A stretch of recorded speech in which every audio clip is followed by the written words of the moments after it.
In Module 2, we're going to talk about how to display your academic potential, capability, and prowess to the admissions committee. Now, one of the things to keep in mind about law schools is that they're a combination of things. So on the one hand, they are very much a professional school, and they are preparing you to be a practitioner of the law. At the same time, there is really no hard skill or technocratic set of capabilities that you're going to gain in law school. It is very much an intellectual exercise. So they are interested in your academic potential as well as your intellectual side, and ultimately there is a high bar to meet.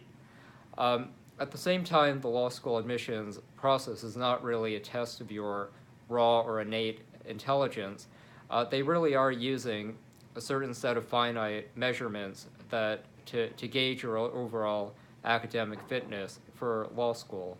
And these are to a large degree under your control to work on and manage.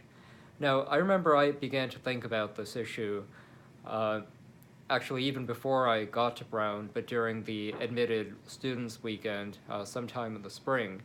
And I remember during the weekend, they had an info session with Brown's dean, who was in charge of law school admissions. And by that time, he had been doing it for, I think, 20-something years.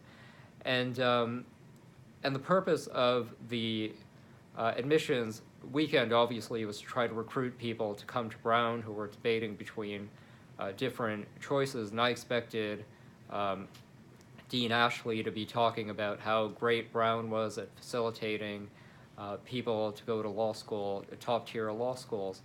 But it was quite interesting that basically Dean Ashley gave a very short presentation, and he said, look, at the end of the day, your ability to get into law school comes down more than anything to your LSAT and your GPA.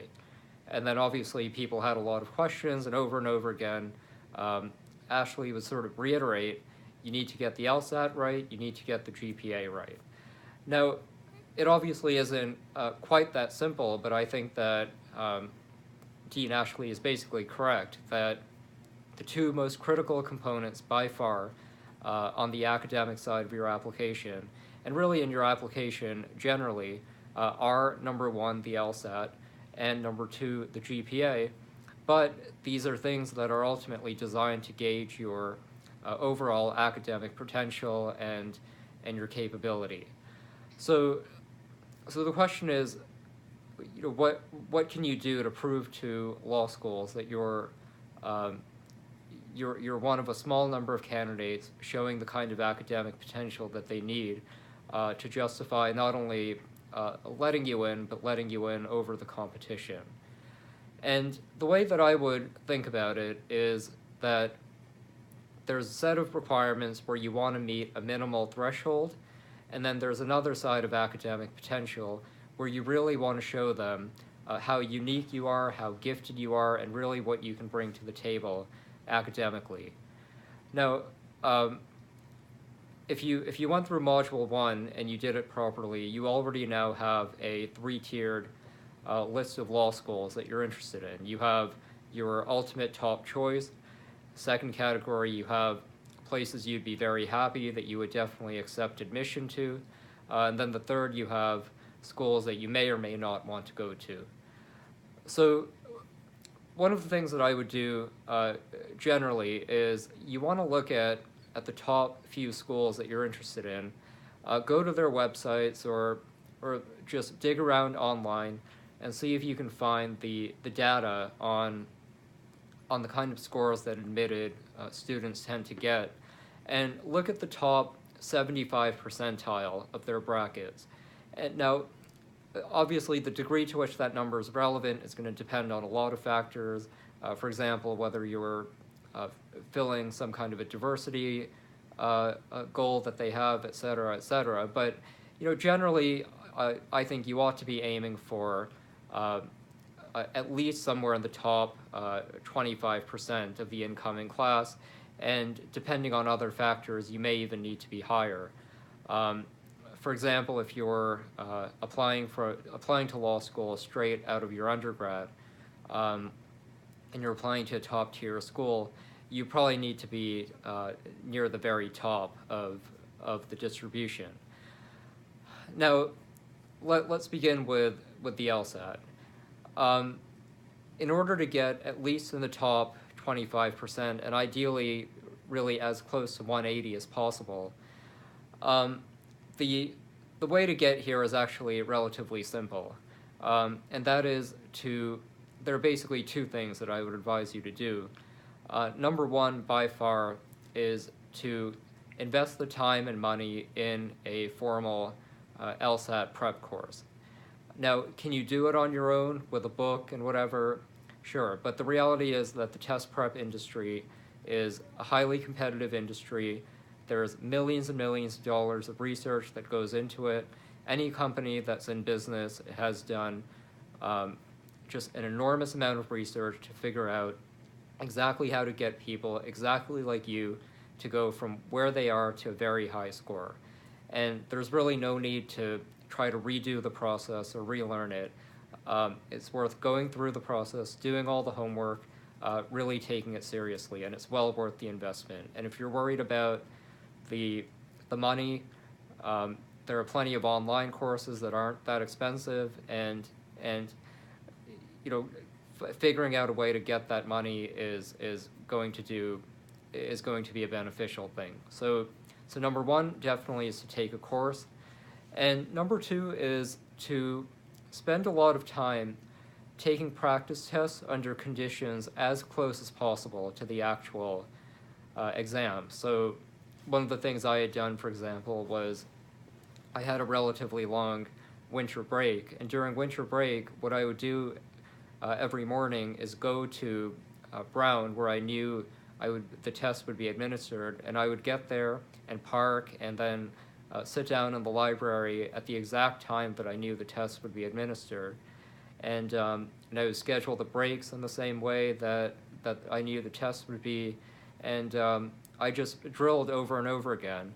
And this was after I had taken a formal course and done all the homework and everything, so I was already at a reasonably high level, but doing that extra work brought me toward the score that I needed. So number one is the LSAT.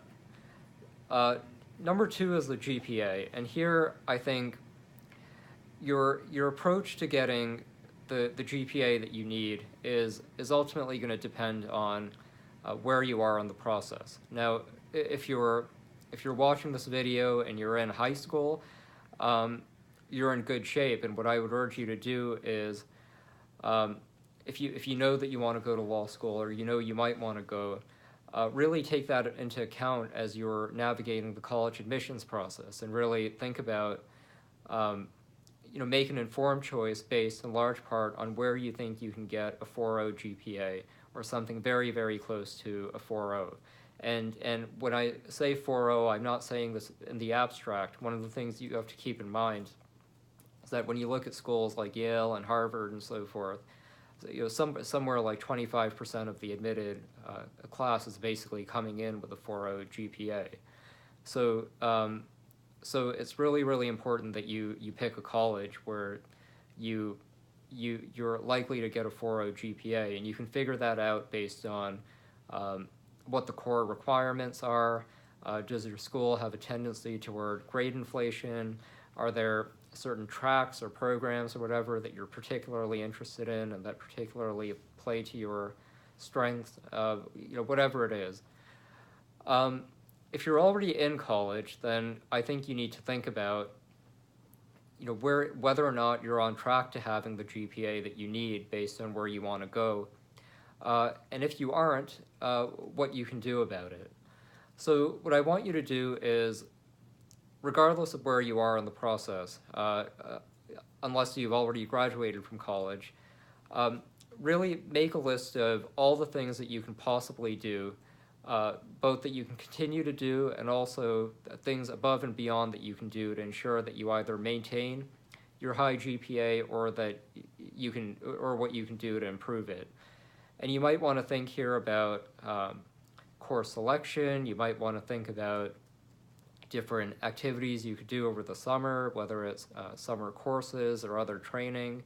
You might want to think about tutoring options.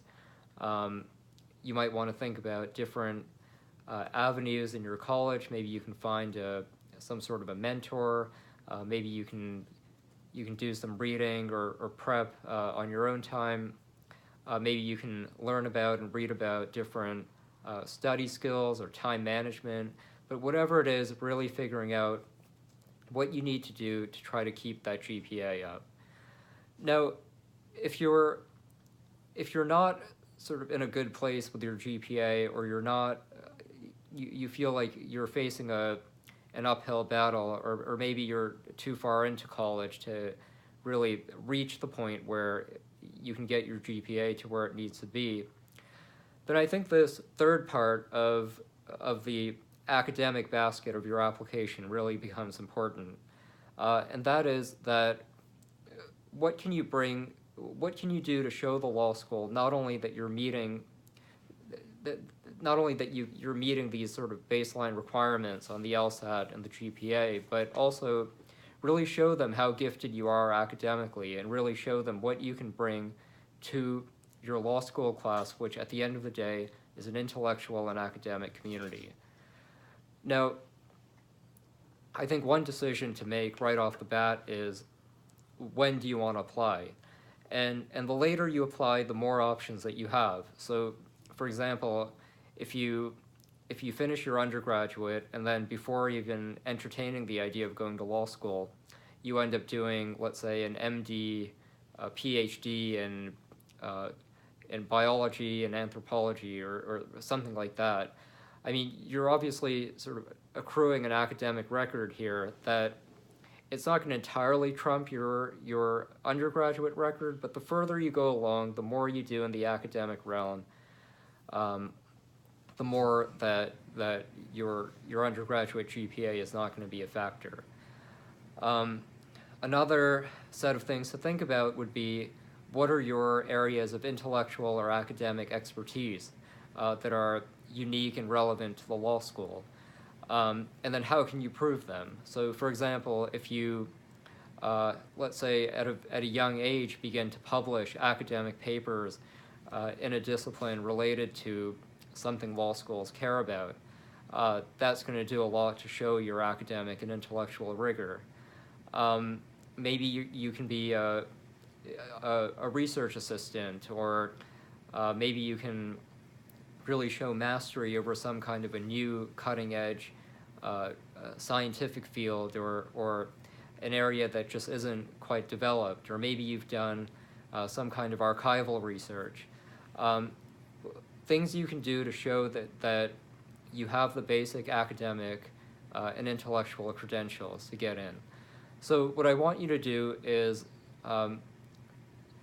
think about all the things that you know about, things you've done, things that you're good at, courses in school that you've already excelled at, and think about what it is that you bring to the table academically and intellectually, and put those all down on paper. And once you sort of identify areas where you have an intellectual or academic edge, or where you think you could reasonably develop one, that'll provide a good foundation for moving on into the remaining modules.